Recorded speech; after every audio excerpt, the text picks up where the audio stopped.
السلام علیکم ورحمۃ اللہ وبرکاتہ۔ بسم اللہ الرحمن الرحیم، الحمد للہ رب العالمین وبہ نستعین والصلاة والسلام علی رسولہ الامین، اما بعد۔ معزز و محترم ناظرین، آج کی اس ملاقات میں پارہ نمبر 25 کا خلاصہ پیش کیا جا رہا ہے۔ اس پارے کی ابتدا میں جو سورہ حامیم سجدہ کی کچھ آیات رہ گئی ہیں، اللہ رب العالمین نے اس پارے کی ابتدا میں ایک بات یہ بیان کی کہ انسان کا رویہ مشکل میں اور خوشی میں کیا ہوتا ہے، پریشانی اور سکھ کے موقع پر انسان کا رویہ کیا ہوتا ہے، کہ جب مشکل ہے تو اللہ کو بہت زیادہ پکارتا ہے، اور جیسے ہی اللہ کوئی نعمت دے دیتا ہے تو یہ انسان اس اللہ سے اعراض کرتا ہے اور اس سے خوشی کو، اس نعمت کو اپنے علم کا کمال بتانے لگتا ہے۔ یہ انسان کی فطرت میں شامل ہے، حالانکہ انسان کو اس رویے سے اور اس عادت سے اپنے آپ کو دور رکھنا چاہیے۔ پھر آیت نمبر 53 میں جو سورہ حامیم سجدہ کی آیت ہے، اللہ نے اس بات کا تذکرہ کیا ہے کہ آفاق و انفس میں اللہ کی نشانیاں ہیں، یعنی آپ خلا میں دیکھیں، اسپیس میں دیکھیں، آسمان میں دیکھیں، زمین میں دیکھیں، سنریہم آیاتنا فی الآفاق وفی انفسہم حتی یتبین لہم انہ الحق۔ خود انسان کے اپنے نفس کے اندر، اپنے جسم کے اندر اتنی نشانیاں ہیں کہ اگر انسان اسی میں غور کر لے تو وہ اللہ کی عظمت کا اعتراف کر لے گا اور اللہ پر ایمان لے آئے گا، اور اللہ رب العالمین کی جانب سے حق اس کے لیے واضح ہو جائے گا۔ پھر اس کے بعد سورۃ الشورى سورہ نمبر 42 کا آغاز ہوتا ہے، اور اس کی ابتدا میں اللہ رب العالمین نے آیت نمبر 7 کے اندر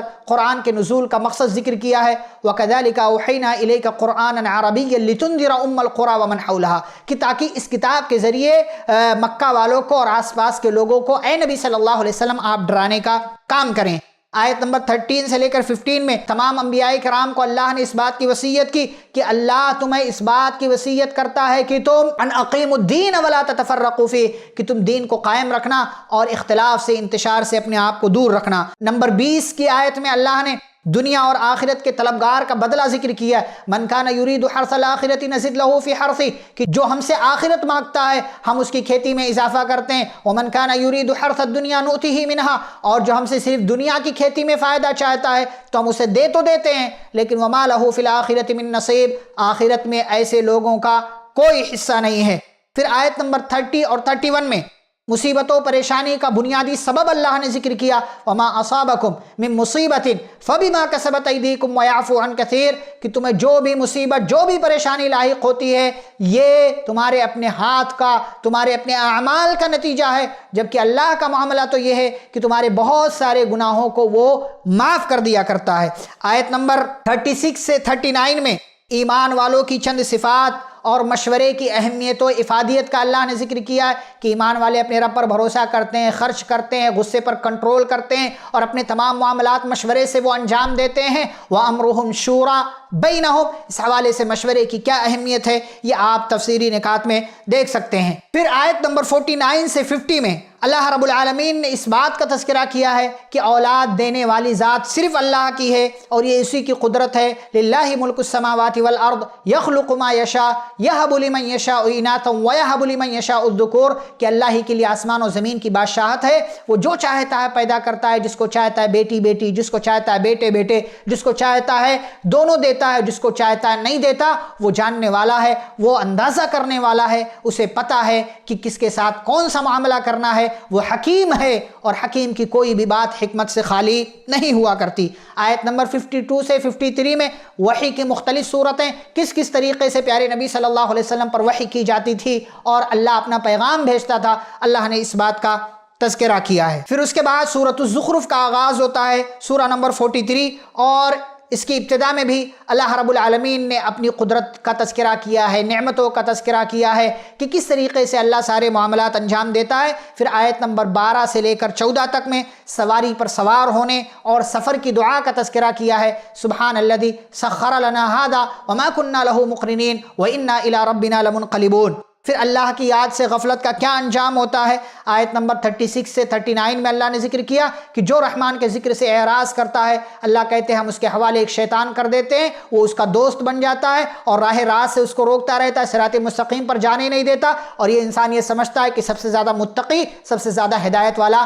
میں ہی ہوں۔ یہ شیطان اس کے عمل کو خوبصورت بنا کر پیش کرتا ہے، جبکہ یہ ایسا کچھ نہیں ہوتا، یہ شیطان خوبصورت بنا کر پیش کرتا ہے، اسی لیے یہ سمجھتا ہے کہ سب سے زیادہ متقی، سب سے زیادہ تقوی والا اور سب سے زیادہ ہدایت یافتہ انسان میں ہی ہوں۔ 46 سے 62 کی آیات میں اللہ نے موسیٰ علیہ السلام، فرعون اور بنی اسرائیل کا تذکرہ کیا ہے، جو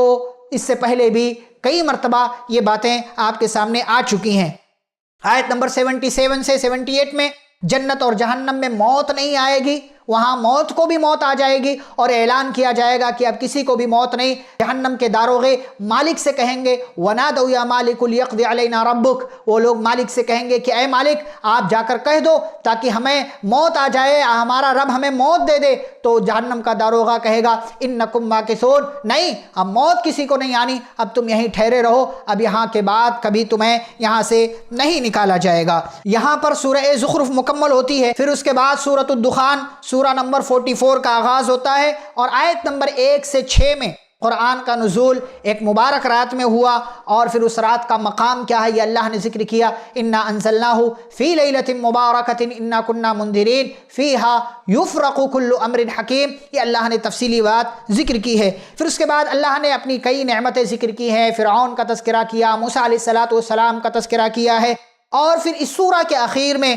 فیصلے کا دن کون سا ہے، جہنمیوں کا لباس کیا ہوگا، ان کا کھانا کیا ہوگا، جنتیوں کا لباس اور ان کا مکان کیسا ہوگا، یہ ساری چیزیں اللہ رب العالمین نے ذکر کی۔ ان شجرۃ الزقوم طعام الاثیم کالمہل یغلی فی البطون کغلء الحمیم خذوہ فاعتلوہ الی سواء الجحیم،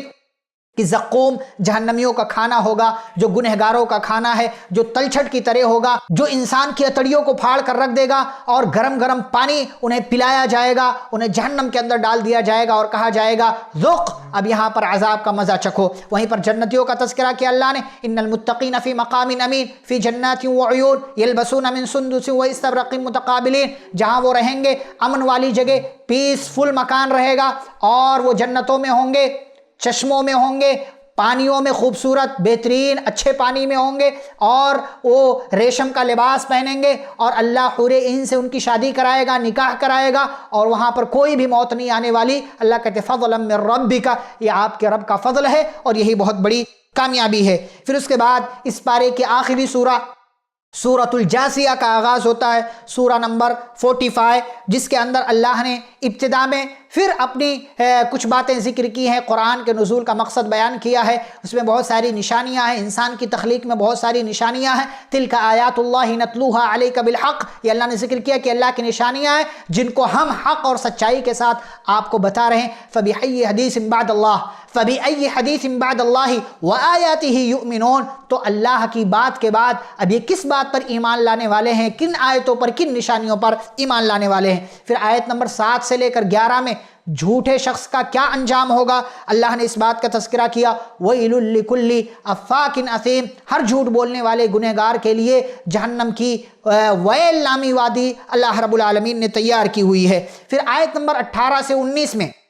اللہ نے اس بات کا حکم دیا کہ اللہ کی مرضی کے مطابق زندگی گزارو، لوگ کیا کہیں گے اس کی پرواہ مت کرو، بلکہ اللہ نے جو کہا ہے، جیسا کہا ہے آپ ویسا ہی کرو، اسی کام کو انجام دو۔ ثم جعلناک علی شریعۃ من الامر فاتبعها ولا تتبع اهواء الذین لا يعلمون، کہ پھر ہم نے آپ کو ایک ایسی شریعت دی ہے کہ جس شریعت کی آپ کو اتباع کرنی ہے، آپ کو لوگوں کی خواہشات کی اتباع نہیں کرنی ہے، کیونکہ ان کو کچھ بھی پتہ نہیں ہے۔ انہم لن یغنوا عنک من اللہ شیئا، یہ لوگ آپ کو اللہ سے کوئی بھی فائدہ نہیں پہنچا سکتے، اور ظالموں کا انجام کل قیامت کے دن بہت بھیانک ہونے والا ہے۔ یہ لوگ آپس میں دوست ہوں گے لیکن وہاں یہ دوستی کسی کام نہیں آئے گی۔ پھر آخری بات اس پارے کی آیت نمبر 27 سے 37 میں اللہ نے ذکر کیا ہے کہ قیامت کے دن لوگوں کی کیا حالت ہوگی، کیا کیفیت ہوگی یہ آپ اس سورہ کی اور اس پارے کی بالکل آخر میں دیکھ سکتے ہیں، مطالعہ کر سکتے ہیں۔ آیت نمبر 27 سے لے کر آیت نمبر 37 تک تو یہ پارہ نمبر 25 کا خلاصہ آپ کے سامنے پیش کیا گیا، جس کے اندر اللہ رب العالمین نے بہت ساری باتیں ذکر کی ہیں اور بنیادی طور سے اپنے احسانات، انعامات، نعمتوں کا تذکرہ کر کے ان پر شکر ادا کرنے اور پھر ناشکری کرنے کا انجام کیا ہوتا ہے، اللہ نے یہ ساری باتیں ذکر کی ہیں۔ رب العالمین ہم سبھی کو ملنے والی نعمتوں پر شکر ادا کرنے اور ناشکری سے بچنے کی توفیق عطا فرمائے، آمین۔ وصلی اللہ علی النبی الکریم۔ ربنا تقبل منا انک انت السمیع العلیم، سبحانک اللہم وبحمدک، اشہد ان لا الہ الا انت، استغفرک واتوب الیک۔ والسلام علیکم ورحمۃ اللہ وبرکاتہ۔